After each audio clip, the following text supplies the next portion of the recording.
So the men of Eden have definitely taken on a life of their own. We're getting to see more and more about the men of Eden, starting with Doc. We see where Naima goes to Doc and she questions him about being at Madam's Club. Initially, she thought that someone at the club, specifically the bartender, had basically drugged her. However, she put two and two together and went to Kenny and asked him, did he drug her? Well, after the fact, she goes and talks to Detective Davis and tells Detective Davis that she thinks that she was drugged at Madam's Club. Now, Detective Davis at first did not want to hear or say anything to Naima, but when she mentioned Madam's Club, that's when her ears perked up. And then she tells her that she was invited to the club by Doc. Naima was invited to the club by Doc.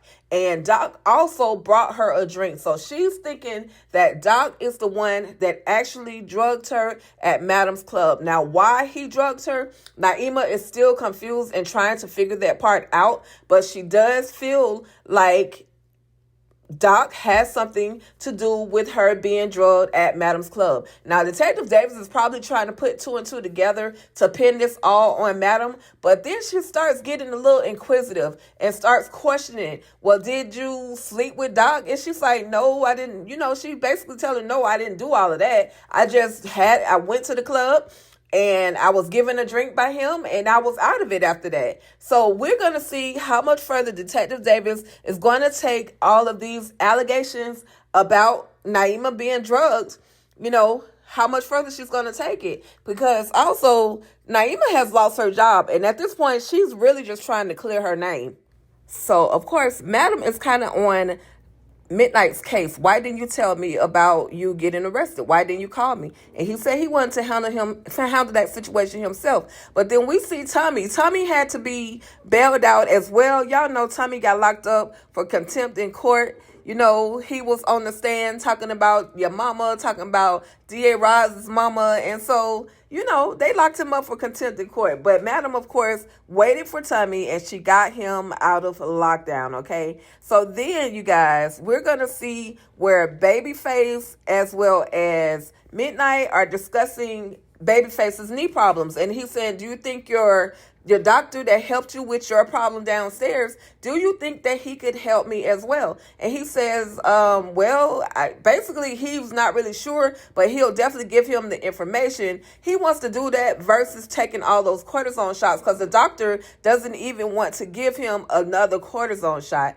Then there's a moment where Midnight is talking to Amp, and Amp is saying, I got a way to help you get out of this situation with this girl, Renee. I got a way to help you get those charges dropped and put that, basically they're going to probably record her talking that talk that she set him up, so on and so forth. Y'all know how it goes. But anyway, Midnight has Amp on his side to help him get out of the situation with Renee.